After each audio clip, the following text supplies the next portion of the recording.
मंडळ अधिकारी नेकनूर यांच्या चौकशीची मागणी करण्यासाठी तुम्ही गेल्या 10 दिवसापासून उपोषण करत आहात. काय मागणी आहे तुमची पालकमंत्री तथा उपमुख्यमंत्री यांच्याकडे? आज 10 दिवस झाले वेगवेगळ्या मागण्या घेऊन आमरण उपोषण करीत आहे. आतापर्यंत शासनाची मोठी दखल घेतलेली नाही. जिल्हाधिकारी असेल अद्याप कुणी या ठिकाणी आलेलं नाही आणि कुणी माझ्या निवेदनाचे दखल घेतलेली नाही.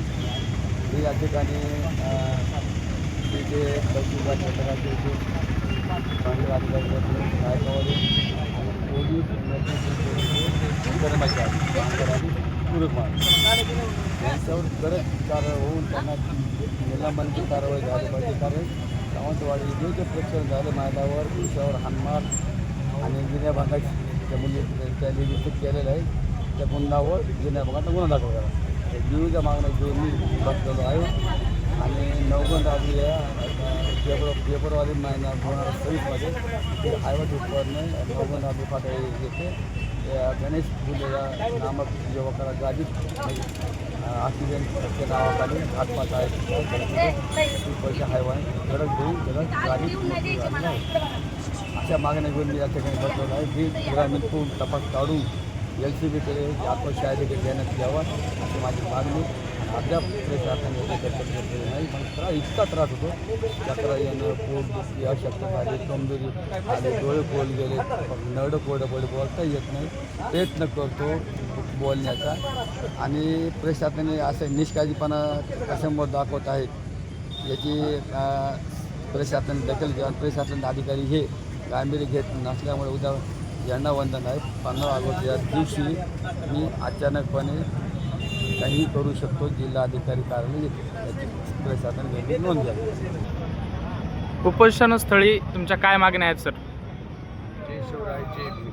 मी बाळासाहेब मोरे पाटील, प्रदेशाध्यक्ष शिवशक्ती भीमशक्ती विचार मंच, प्रबुद्ध रिपब्लिकन पार्टीचे युवा प्रदेशाध्यक्ष तथा बीड जिल्ह्यातील जुना पॅन्थर शेषराव चोखोबा हे गेल्या 10 दिवसापासून बीड जिल्हाधिकारी कार्यालयासमोर बसलेले आहेत आणि अशा प्रामाणिक कार्यकर्त्याच्या विविध मागण्यांसाठी मी जाहीर पाठिंबा देण्यासाठी इथे आलेलो आहे.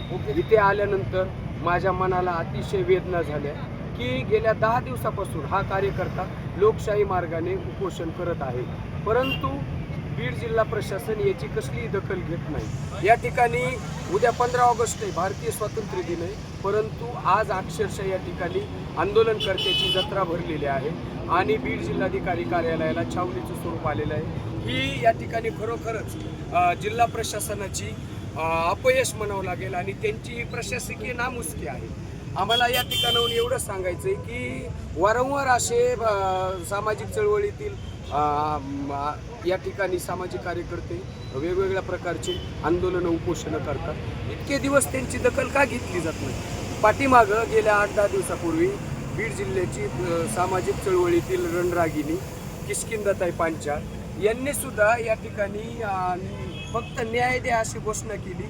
त्यांच्यावर शिवाजीनगर पोलीस स्टेशनमध्ये गुन्हा नोंद करण्यात आला आणि त्या ठिकाणी महिलांना शिवाजीनगर पोलीस स्टेशनचे पोलीस निरीक्षक शीतल कुमार बल्लाळ यांनी मारहाण करण्याचा जो लाजिरवाणी प्रयत्न केला आहे त्याबद्दल त्यांचं निलंबित करण्यात यावं. तसेच शहर पोलीस स्टेशनचे निष्क्रिय पोलीस निरीक्षक विलास गोळवे यांच्यावर सुद्धा कारवाई करण्यात यावी.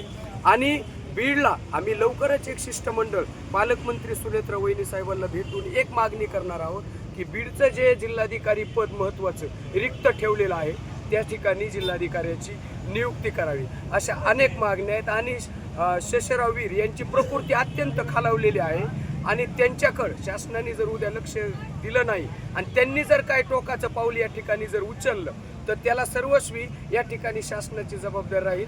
आणि शीतल कुमार बल्लाळ सारखे पोलीस निरीक्षक हे जाणीवपूर्वक बीडचे कर्तव्यदक्ष पोलीस अधीक्षक नवनीत कुमार कावट यांना अडचणीत आणण्याचं आणि प्रशासनाला बदनाम करण्याचं काम देवेंद्र फडणवीस यांच्या आदेशाहून गोपनीय आदेशाहून करत आहेत. शेषराव वीर यांच्या मागण्या अत्यंत अल्प आहेत. तुरुकमारे मॅडम, त्या ठिकाणचे बांगर साहेब, नेकनूर बीड ग्रामीणचे गणेश घुले यांना टिप्परने उडविल्या प्रकरणी त्या ठिकाणी पठाण साहेबांनी जे दुर्लक्ष केलंय आणि बीड ग्रामीणचा तपास काढून स्थानिक गुन्हे शाखेकडे देण्यात यावा आणि जे शेतकऱ्यांचा विनयभंगापर्यंत आणि मारहाणीपर्यंत सावंत कुटुंबावर जी वेळ आली ती निष्क्रिय आणि एका प्रकरणात 2 आदेश देणारे बीडचे तहसीलदार चंद्रकांत शेळके आणि नेकनूरचे मंडळ अधिकारी नाईकवाडे यांच्यामुळे आलेले आहे, तरी संबंधितावर योग्य कारवाई करून ठोस पत्र त्यांना द्यावं अशी मी जिल्हा प्रशासनाला विनंती करतो. धन्यवाद. जय हिंद, जय महाराष्ट्र.